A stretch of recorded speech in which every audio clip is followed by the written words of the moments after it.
결혼을 앞둔 예비 신랑이 결혼식 며칠 전에 업소 이런 데를 다녀왔다는 거예요. 남자가 사회생활 하면서 그런 업소 좀 다닐 수 있지 그런 매춘이 대수냐. 안녕하세요, 닥터 전미경입니다. 얼마 전에 구독자 100만이 넘는 유명한 먹방 유튜버 모씨 사건이 난리가 났었죠. 여자친구 집에 불법으로 주거 침입한 후에 여자친구에게 폭행과 협박을 가한 거죠. 그 사건이 충격적이었던 것이 그 먹방 유튜버가 호감 이미지였거든요. 소상공인 분들이나 할머니나 할아버지들에게도 예의 바른 것으로 유명했죠. 일명 국민송자 먹방 유튜버였죠. 그동안의 이미지와 너무 다른 엄청난 사건이 벌어진 거예요. 자, 우린 여기서 교훈을 하나 얻을 수 있습니다. 연예인들이나 유튜버나 셀럽들의 만들어진 이미지를 우리가 소비하는 거지 보여지는 모습이 절대 그들의 진짜 모습은 아니라는 거죠. 물론 그들이 이미지를 꾸며내건 가식을 떨건 나와 별로 상관없습니다. 내 삶에 직접적인 영향을 끼치진 않거든요. 문제는 그런 이미지와 가식이 내 삶에 영향을 끼칠 때죠. 가장 문제가 되는 경우는요, 나쁜 배우자와 결혼을 할 경우죠. 제가 외래에서 만나 뵙는 분들 중에 본인 자체는 별로 문제가 없는 경우가 있으세요. 우울증도 아니고 공황장애도 아니세요. 진단이 잘 안 내려지거든요. 그런데 인생이 행복하지 않고 우울하다고 말씀을 하시는 거예요. 가만히 얘기를 들어보면 힘든 배우자와 결혼 생활을 유지하고 있는 경우 많으세요. 집에 들어가면 가슴이 답답하다. 남편 얼굴을 보면 불안해져서 가슴이 벌렁벌렁한다. 사는 것이 힘들다. 낙이 없다. 이런 말씀들을 하세요. 스스로도 배우자 때문에 화병이 걸린 것을 본인들도 잘 알고 계십니다. 하나 덧붙이는 말이 있습니다. 결혼 당시에는 저런 사람인 줄 몰랐다. 알았더라면 결혼하지 않았을 것이다. 자, 바로 이 지점이 제가 오늘 영상을 준비한 이유입니다. 왜 결혼이라는 중대사를 결정할 때 사람을 제대로 못 보는 것일까요? 사람을 제대로 보려면 뭘 어떻게 봐야 할까요? 지금부터 하나씩 알려드리겠습니다. 첫 번째입니다. 상대방이 하는 말은 믿지 마세요. 우리가 흔하게 하는 실수예요. 사람은요, 말은 얼마든지 꾸며낼 수 있어요. 고상하고 우아하게 말을 하는 것도 일정 수준의 교육을 받고 뚜렷한 목적이 있으면 얼마든 가능합니다. 예를 들어서 제가 유명 정치인의 아내가 되었다 칩시다. 남편의 선거운동 지원을 해야 하잖아요. 호호호 하면서 고상하고 우아하게 대중이 좋아할 만한 키워드 팍팍 써가면서 신사임당 코스프레 가능합니다. 남편을 국회로 보내야 하는데 가식 열심히 떨어야죠. 유튜브에서처럼 필터 없이 마구 말하면 안 되겠죠. 또 술집 이런 데 가면 거기서 일하는 아가씨들이 무슨 말을 하던지 간에 오구오구 해주면서 다 맞춰주잖아요. 특히 호스트바 이런 데서 일하는 사람들은 장난 아니라고 하거든요.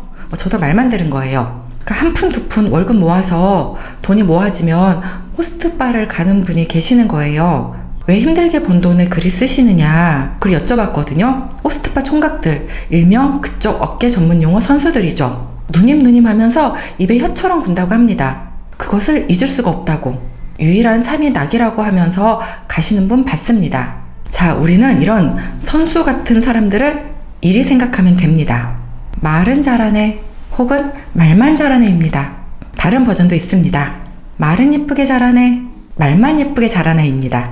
말은요, 무례하지 않게 예의 바르게만 말하면 됩니다.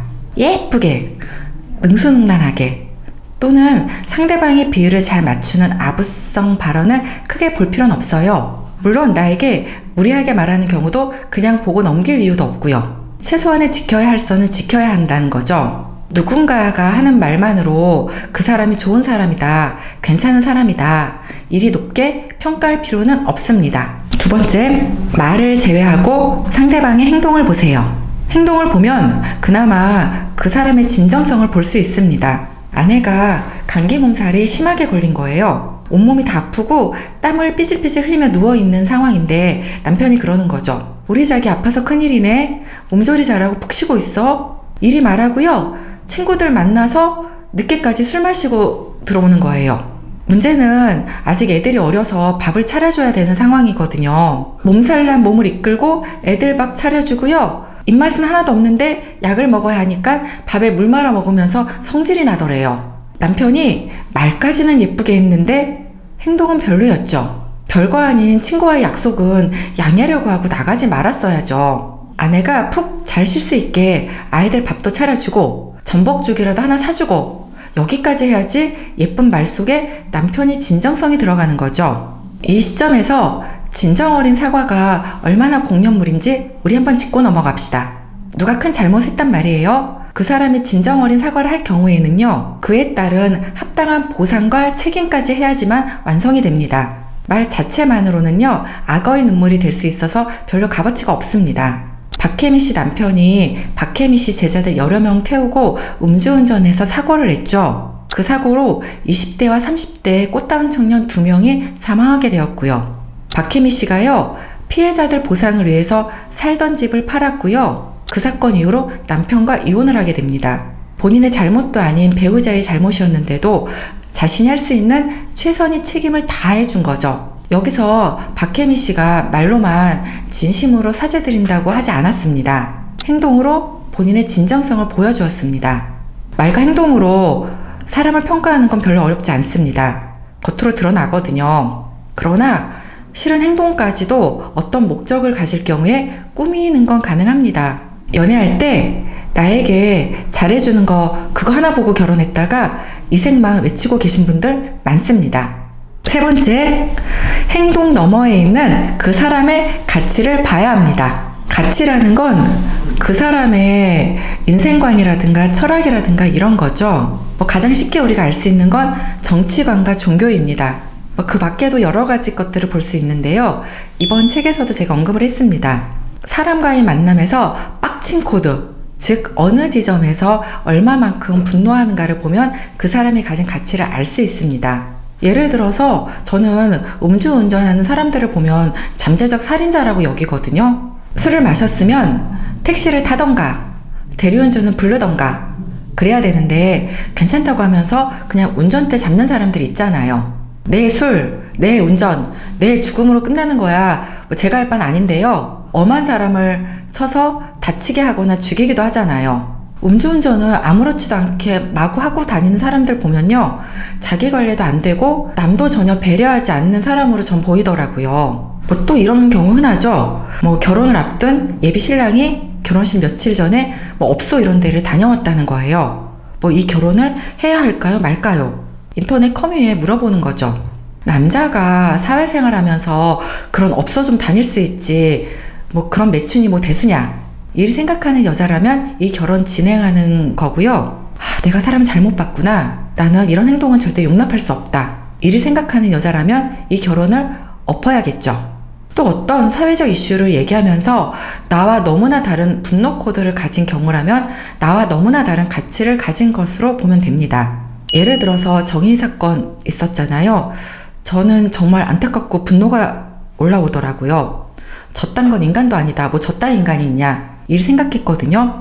정인이 계모 장하영의 아버지가 목사로 있는 교회에서요, 살인죄가 아닌 폭행치사죄로 형량 낮추어달라고 탄원서를 써준 교인들이 많다고 합니다. 16개월짜리 영아를 때려 죽인 사이코패스 살인마를 같은 교인이란 이유로 탄원서를 써준 거죠. 세상은 이렇게 다양한 가치를 가진 인간들이 모여 사는 곳인 거고요. 그래서 우리는 누군가와 사귐을 시작할 때 그 사람의 가치를 꼭 살펴봐야 합니다. 그 사람이 가진 가치는요, 보고자 하면 잘 보여요. 이 이미지 보면 어떤 생각 드세요? 평범한 사람들은 그냥 아빠랑 딸이구나, 이를 생각하는데요. 어떤 사람은요, 어린 여자가 돈 많은 남자랑 돈 주고 만난다고 생각을 하는 거죠. 다른 이미지 하나 더 보세요.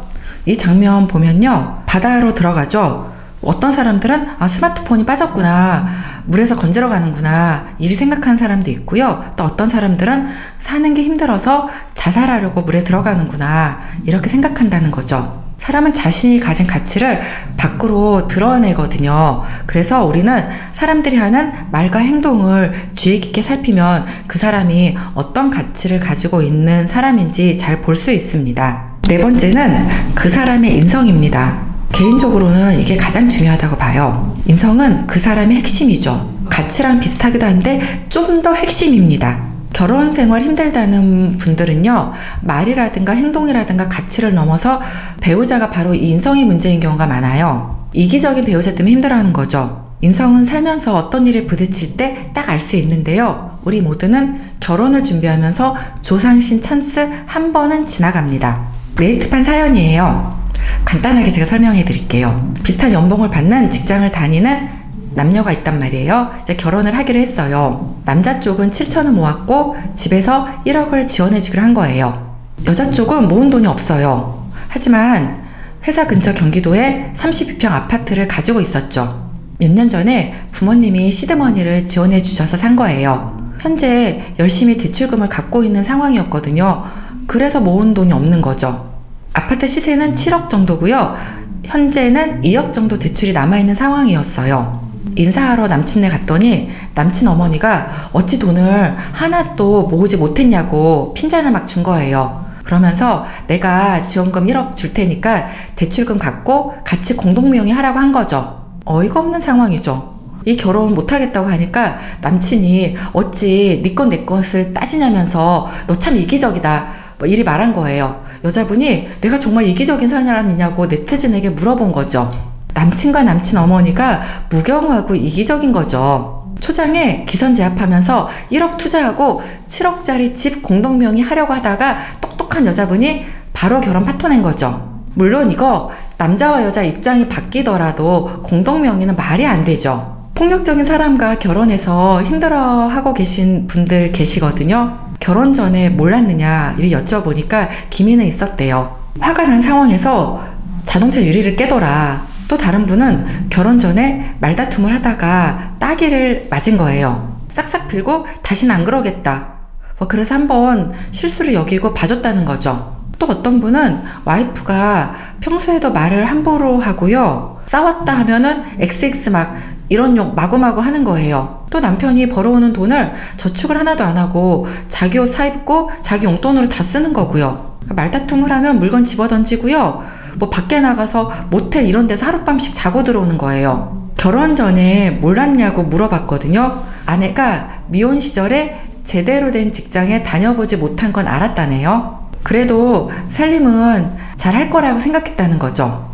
연애 시절에도 뻑하면 밤늦게까지 술 마시고 연락 안 되는 일이 다반사였다는 거죠. 아가씨라서 저러는 거고 결혼하면 조신하게 살 줄 알았다네요. 이리 우리는 인성을 알 수 있는 기회가 분명히 한 번은 있습니다. 본인이 보고 싶은 것만 보면서 정황을 무시한 거죠. 네, 정리합니다. 우리는 살면서 누군가를 내 바운더리로 들일 때 열심히 관찰을 하고 판단을 해야 합니다. 그 방법으로는 첫 번째, 상대방이 하는 말을 믿지 마세요. 두 번째, 상대방의 행동을 주의 깊게 관찰하세요. 세 번째, 행동 너머에 있는 상대방이 가진 가치가 나와 맞는지 보세요. 네 번째, 가장 중요한 것이고요. 좋은 인성을 가진 사람인가 열심히 관찰합시다. 오늘은 상대방이 어떤 사람인지 알아보는 방법을 배웠습니다. 사람 보는 안목을 가진다는 건 아주 중요한 능력이에요. 친구를 사귈 때라든가 지인을 뽑을 때라든가 모든 인간관계에서 필요하죠. 특히 배우자를 결정할 때 가장 중요합니다. 내 인생의 직접적인 행복과 불행이 결정되기 때문입니다. 구독자님들 모두 열심히 사람 보는 안목을 키워서 좋은 사람을 내 곁에 둡시다. 이상 닥전TV였습니다. 구독, 좋아요, 알람 설정 부탁드릴게요.